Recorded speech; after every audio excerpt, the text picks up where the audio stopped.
nhầm phơi video ní cứ nhầm video mới đi nhầm chun đỏ bong prong bong nhầm chỉ vì sẽ bộ quạt com chi yếm swang euro vị thi này cả phơi tiếng YouTube tiếng Facebook TikTok cất xa chữ ở hỏi cất ở đằng á lấy cất chat một nhóm cất su bong ôn này miền bong ôn na khá là login Telegram mặt trâu lắm bong ôn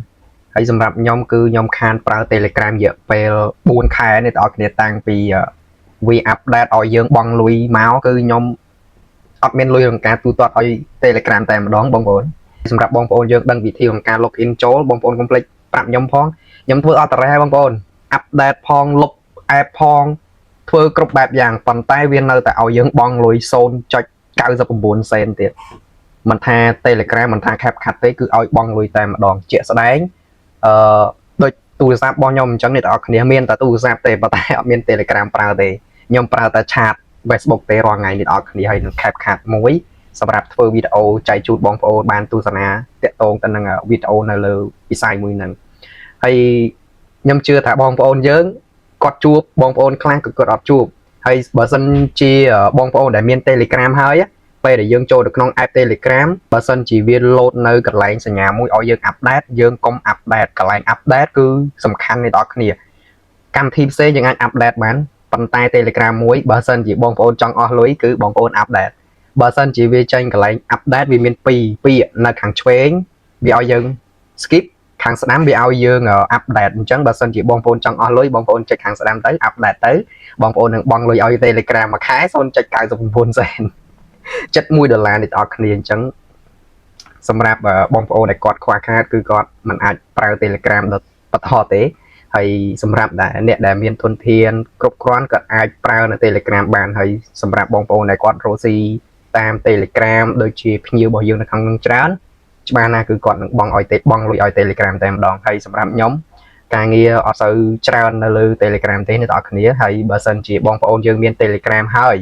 វាចេញសញ្ញាឲ្យ update យើងកុំ update កុំឲ្យសោះតែ update គឺអស់លុយអ្នកនរគ្នាយើងចុច skip វាទៅគឺយើងប្រើវាធម្មតាបានហើយដូច Telegram របស់ខ្ញុំនៅក្នុងទូរស័ព្ទរបស់ខ្ញុំមួយនេះនៅក្នុងទូរស័ព្ទរបស់ខ្ញុំមួយនេះ Telegram របស់ខ្ញុំនេះខ្ញុំប្រើបានធម្មតានេះបងប្អូននេះ Telegram របស់ខ្ញុំគឺប្រើបានធម្មតាប៉ុន្តែវានៅតែក្នុងទូរស័ព្ទនេះខ្ញុំចង់យក Telegram របស់ខ្ញុំចូលទៅក្នុងទូរស័ព្ទមួយទៀតគឺអត់បានទេវាឲ្យយើងបង់លុយខ្ញុំខានរយៈពេល4ខែនេះបងប្អូននៅក្នុងហ្នឹងអត់មានទេដូចនៅក្នុងទូរស័ព្ទរបស់ខ្ញុំមួយនេះទូរស័ព្ទរបស់ខ្ញុំមួយនេះគឺមាន app Telegram នៅក្នុងហ្នឹងនេះបងប្អូននេះ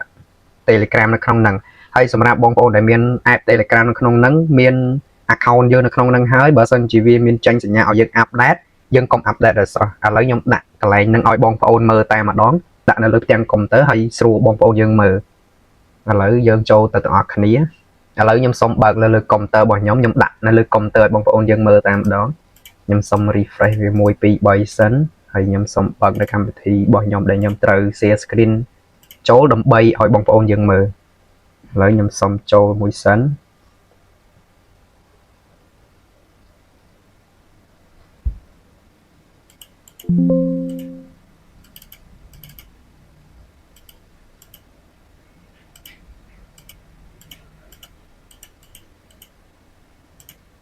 ឥឡូវខ្ញុំសុំ share screen ចូលមួយសិន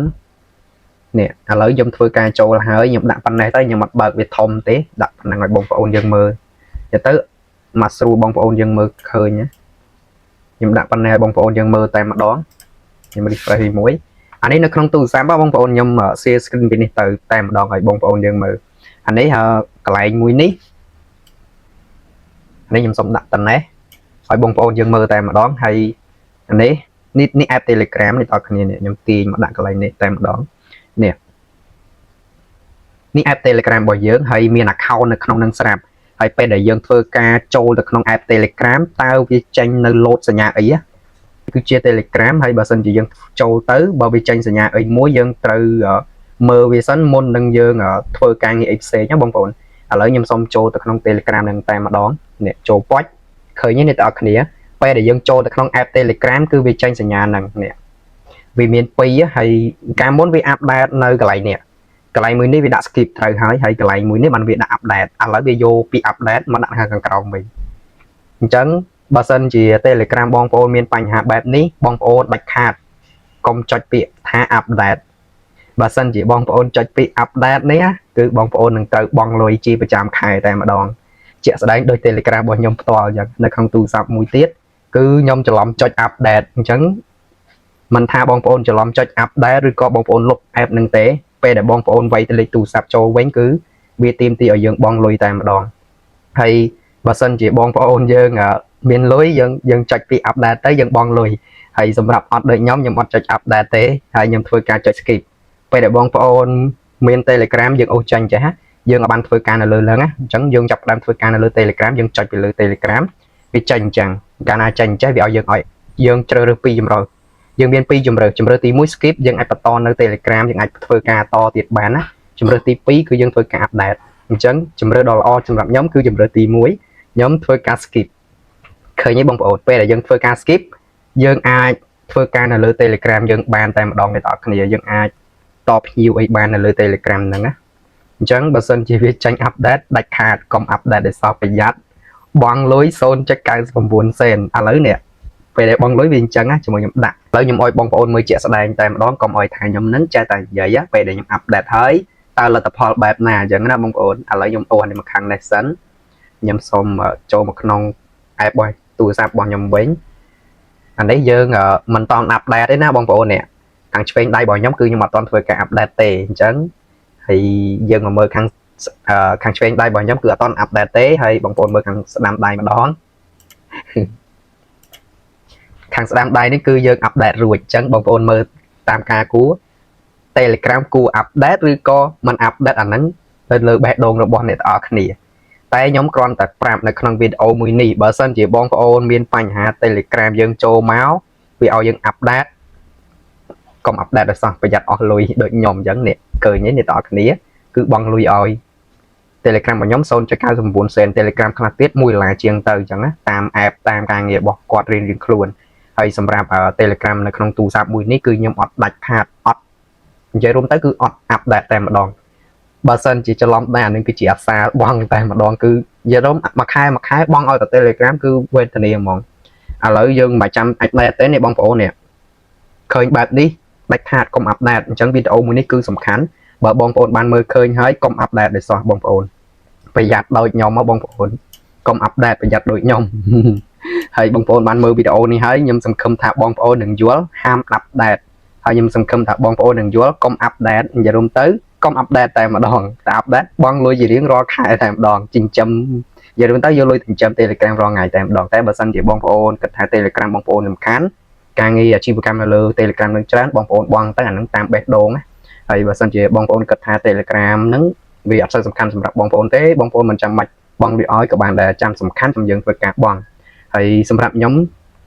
ធ្វើការនៅលើ Telegram ហ្នឹងគឺខ្ញុំអត់ធ្វើការ update ទេខ្ញុំចុច skip មកគឺខ្ញុំធ្វើការនៅលើ Telegram បានតែម្ដងឃើញទេបងប្អូនគឺយើងធ្វើការនៅលើ Telegram បានតែម្ដងខ្ញុំធ្វើវីដេអូនេះគឺខ្ញុំវីដេអូមួយនេះខ្ញុំជូនដល់បងប្រុសរបស់ខ្ញុំជាពិសេសពួកគាត់ខំព្យាយាមស្វែងរកវិធីនៃការធ្វើទាំង YouTube ទាំង Facebook TikTok គាត់ស្នាជ្រាវអស់ហើយគាត់អត់ដឹងណាឥឡូវគាត់ឆាតមកខ្ញុំគាត់សួរបងប្អូននេះគាត់ឆាតមកខ្ញុំគាត់សួរពេលអញ្ចឹងទៅខ្ញុំក៏ប្រាប់ហើយខ្ញុំក៏ធ្វើវីដេអូហ្នឹងជូនបងជាពិសេសឲ្យបងបានមើលហើយបងយល់និយាយរួមទៅគាត់ហើយគាត់នឹងច្រឡំលុបអញ្ចឹងតែច្រឡំលុបហើយគឺ Telegram តែយើងចូលម្ដងទៀតគឺវា verify ឲ្យយើង verify ជាមួយ Gmail បន្ទាប់មកលេខទូរស័ព្ទបន្ទាប់មកឲ្យបង់លុយតែម្ដងអញ្ចឹងសម្រាប់គ្នាយើងដែលមាន Telegram ប្រើស្រាប់ហើយកុំ update ប្រយ័ត្នដូចបងខ្ញុំឬក៏ខ្ញុំផ្ទាល់ដូចគ្នាខ្ញុំច្រឡំ update នេះដល់គ្នាកាលនោះខ្ញុំ update នៅថ្ងៃទី9 ខែ 11 ខែ 11 ខែ 11 ក៏ដើមខែ 10 ទេថ្ងៃនោះខ្ញុំច្រឡំចុច update គឺ Telegram លេងប្រើការតែម្ដងគឺវាឲ្យយើងបង់លុយហើយ Telegram ហ្នឹងការងារខ្ញុំតិចទេអញ្ចឹងខ្ញុំអត់ចាំបាច់បង់លុយទេហើយខ្ញុំមាននៅក្នុងទូរស័ព្ទរបស់ខ្ញុំមួយនេះហើយអញ្ចឹងខ្ញុំប្រើនៅលើនឹងសិនចាំតទៅមុខទៀត Telegram លេងបង់លុយចាំយើងដាក់នៅទូរស័ព្ទមួយទៀតអញ្ចឹងណាអូខេបងប្អូនវីដេអូរបស់ខ្ញុំក៏មានតែប៉ុណ្ណឹងជួបគ្នានៅវីដេអូក្រោយបាទអរគុណ